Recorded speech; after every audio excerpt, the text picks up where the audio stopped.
Welcome again to our computer science lessons. Today we are going to learn about data representation. This is a part 2, a continuation of our data representation. We already tackled the number system and the conversion of number system. So in this video, we are going to learn about binary calculations and uses of hexadecimal. So before we start, these are the topic we're going to learn, the binary calculations. We're going to define what's an overflow. We're going to have an example of how to add two values. We're going to learn the term logical shifts. We're going to understand what's a two's complement.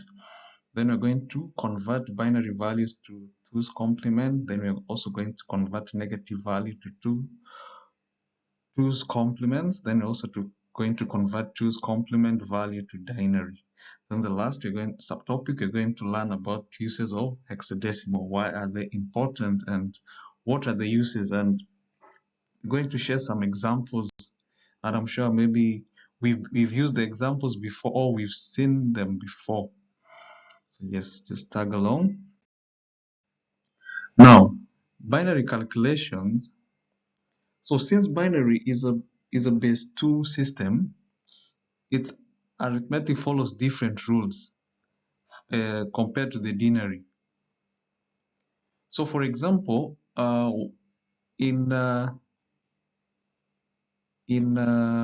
sorry, plus say 1 plus 1. In denary, 1 plus 1 is equals to 2.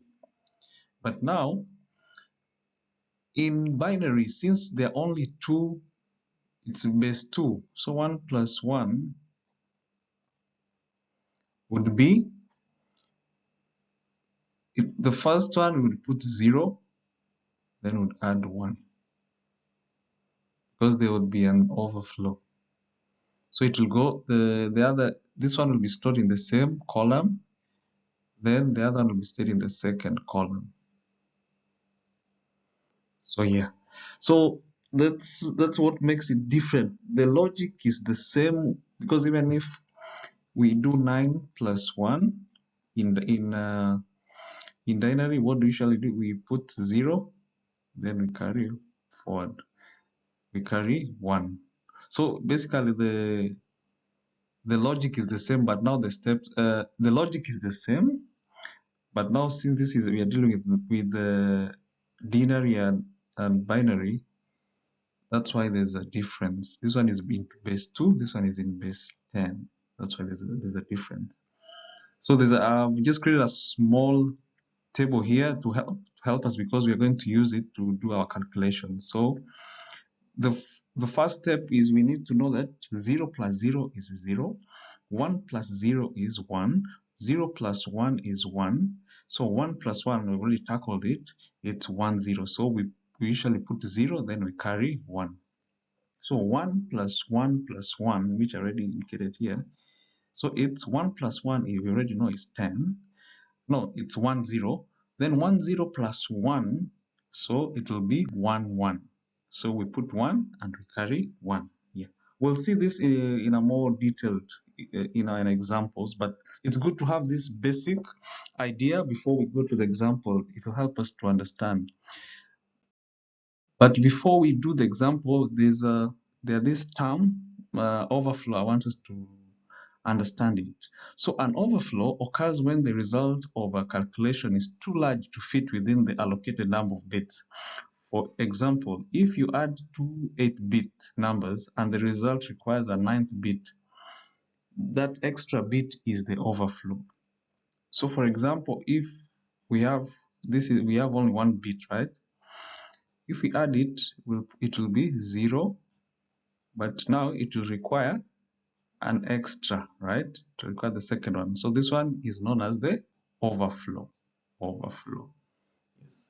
So we can understand it also better. We're going to have an example. So steps to add two values. So we've been given this example to add 1101110 and 1101110.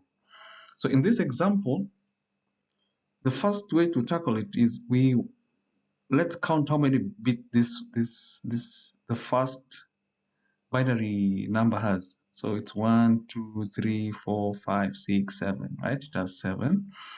The next one has 1, 2, 3, 4, 5, 6, 7, 8. This one has 8, right? So we remember that because it's good when we're adding them, they need to be having the same bit. So this one is the less has the least number of bits. We add a 0 before it. So that's why there's a 0 here. This is the first one, this is the second one. So we start adding. So remember from our introduction, the basic, we said 0 plus 0 is 0. Then 1 plus 1 is 0. Then remember we have to carry. I've already placed another row here for the numbers we've carried. So this one is 1. So we calculate again 1 plus 1, we know is 1, 0. Plus 1, it's 1, 1. So we put 1 and we carry 1. So 1 plus 1 plus 1, we know is 1. We carry 1. So 1 plus 1, we know is 0, carry 1. 1 plus 1 is 0, carry 1. 1 plus 1 plus 1 is equals to 1, we carry 1. So 1 plus 1 is 0, carry 1. So remember these are 8-bit. So we need a 9th bit to store this one. That's why it is called an overflow. Okay. So this another important step is we always calculate from right to left. From right to left. That's very important. We start from this side as we go towards the left. Then if the addition causes a carry that goes beyond the leftmost bit, we mark that final carry in brackets to show it's an overflow, just the way I've indicated it here.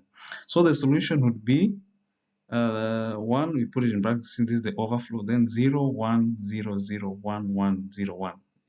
This one here, the one I've already calculated. Now, let's also explain what's a logical shift. So a logical shift moves all the bits in a binary number left or right. An empty bit positions that are created during the shift are filled with zeros. Okay. So if we move the bits to the left or right, remember it adds the one that is blank will become 0. So we've been given an example here. So let's do an example. It's good to have examples so that we can understand the meaning and also on how to do it. So for example, we've been given this binary 1 0 0 1 0 1 0 1 0 1 0. Then we've been told to move one place to the left. So the first step is to discard the most significant bit. So for any binary, the most significant bit is always the leftmost. The leftmost digit, the leftmost bit. Okay. Then we shift all bits to the left. Okay, remember once we remove this, then we shift these ones to the left so that the last one remains blank. Okay. Then fill with 0 as 0 is added to the now empty rightmost bit. Okay. We're going to have a visual process for understanding. Okay. So this is the binary digit you are given 1 0 1 0 1 0 1 0. So remember the first step is we need to discard the leftmost, right? So the leftmost is this one. Okay. So we've discarded it. Okay, discarded it. So we are left with 0 1 0 1 0 1 0. So we push it towards the left, right? We push it like this, you see, like this. So in this process, you'll realize there's an empty bit that will remain here. Okay, then we are told to fill it with a 0. So this is where we do 0. So this is the original. So after shifting, rightmost spot is empty. This one is empty. Then we put 0. So for 1 0 1 0 1 0 1 0, logically shift left once becomes 0 1 0 1 0 1 0 0. So with that, I'm sure you've already understood the logical shifts. Yes.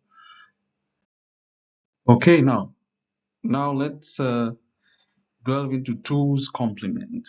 So 2's complement is a method used to represent negative values in binary.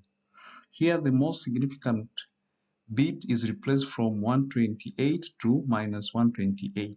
Thus, the range of values in the 2's complement byte is minus 28 to 127. Okay. Now we want now to convert binary values to 2's complement. So the first step is to, once given the value, we start from the right and find the first one in the start from the right and find the first one in the binary number you've been given. Then we copy all bits to the right of its 1 exactly as they are, including the 1 itself. Once we're done with that, then we flip all the remaining bits to its left, change every 0 to 1 and every 1 to 0. So with this, I can explain it. For example, given this example, we've been asked to change this binary digit to 2's complement. The first step is we find the first one. Our first one is this one here. The third one from right. Then we are told to copy all bits to the right of this one exactly as they are, including the 1 itself. So copy everything and it's right. So we've put 100, 100, right? Good. Then the third one, we'll be told to flip all the remaining bits to its left. So the ones on the left remaining is 1101. Then we've been told to, if it's 1, is 0. So here we'll put 0, 1, 0, 0 because we are flipping it. Remember, we are told to change every 0 to 1 and every 1 to 0. So once we are done that, then this becomes the 2's complement of this binary. So just remember the steps. That's very important for you to get the accurate answer. All right, in 2's complement, we want now to convert negative values to 2's complement. So the first step we have been told here to is convert its absolute. We'll be told to convert its absolute value to binary. So meaning even if we have a negative number, we need to ignore the negative and just find the binary in the positive form. Then the next one will be convert the result to 2's complement, then confirm the most significant bit is 1. We already know that the most significant bit is always the leftmost bit. So if it's 1, we need to confirm that it's 1. Okay. So with an example, we've been told to represent minus 108 in 8-bit. In 8-bit 2's complement. Okay. So 108 in binary is, by now we've already known how to convert denary to binary. So this is the one where we divide to get the remainder. So we've already got the answer.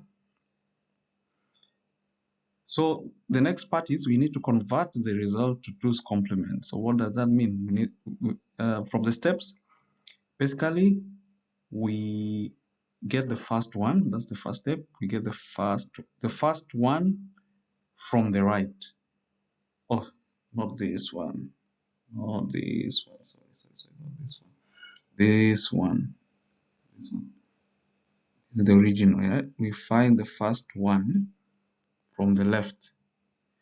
Then we copy everything the way it is. Okay. Then the remaining, remember, we change it. If it's 1, we put 0. If it's 0, we put 1. So for our case, we do 0, 1, 0, 0, 1. Okay. This would be the 2's complement of the binary.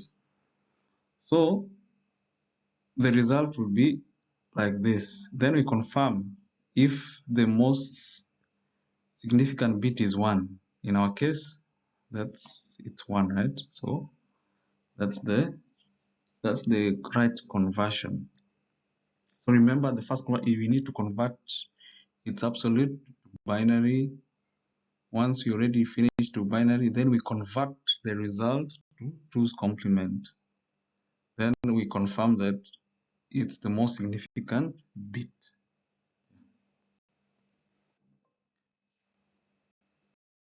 All right, in this part for converting 2's complement value to denary, we just do it the same way as normal value is converted from binary to denary. We only replace the 128 with minus 128. So conversion using we just use our normal table, but remember that we've been told now instead of using 128, the positive side, we will use the minus side. Then remember, we only tackle where there is 1. There's 1. Remember the table we created in our first topic? Yeah, so that's what we created here. And now the last one is a negative. So once we put all of them together, minus 128 plus 32 plus 16 plus 8 plus 7 plus 2, we get is minus 70. So minus 70 is our answer. So I believe we've already understood now the conversion of the 2 complements. In case of any questions, just feel free to write a comment. We can discuss more. Yes. So our next topic is we want to see the uses of hexadecimal. The uses of hexadecimal. So there's some uses, I'm sure we've interacted with them before, but maybe we didn't know that they are actually hexadecimal. So the first one is for defining colors in HTML. HTML is a programming language just for web design. Yeah. So I'm sure if you've used it, there's some instances where you've been you've assigned colors like black, white, red. Yeah, in HTML, when you want to define colors, you define them like this. So you see, now that's the first. This is how you define them. These are the uses of hexadecimal. Then the second use is the media access control. The mark, which is known also as MAC. A MAC a MAC address is a unique 12-digit hexadecimal number assigned to a network interface. Actually, all devices that are connected to the internet, they have a MAC address. Then the third use is in assembly languages and machine code, like in high level, the C++. We can use int result, which is usually just say A plus B, then you put in the result. Then in an assembly language, add R1, R2, R3, which basically means the value in register 2 and 3, once added, put it in register 1. Yeah. So those are the uses of hexadecimal. Then the fourth one is memory dump. So a memory dump is a raw display of the contents in a section of memory, often shown in hexadecimal. For example, there's some instances where you want to print, then it has an error. So the output, which is usually on the paper, is usually in hexadecimal. So yeah, it's used to show those errors. So it can be either on the screen or it can be on a hard copy, which is just the printer and the paper. Then another use is debugging. which is basically is the process of finding and fixing errors in a program. So actually it uses a hexadecimal in debugging, so it will display errors. Like in number 6, it display error codes. So I'm sure once in a while when your computer crashes, it usually sends a display with the error. So those are the uses of hexadecimal to highlight where the error is. Then also in IP, which is Internet Protocol addresses. So an IP is a unique numerical label assigned to each device on a network. So for example, like in the IPv6, this whole is the IP. So you see it usually uses a hexadecimal. So those are some of the uses of hexadecimal that we need to know. Thank you for this. So our next topic, our part 3 now, will now check text, sound, and images. Then we'll go to measurements of the size of computer memories. Thank you for your time and see you in our next class.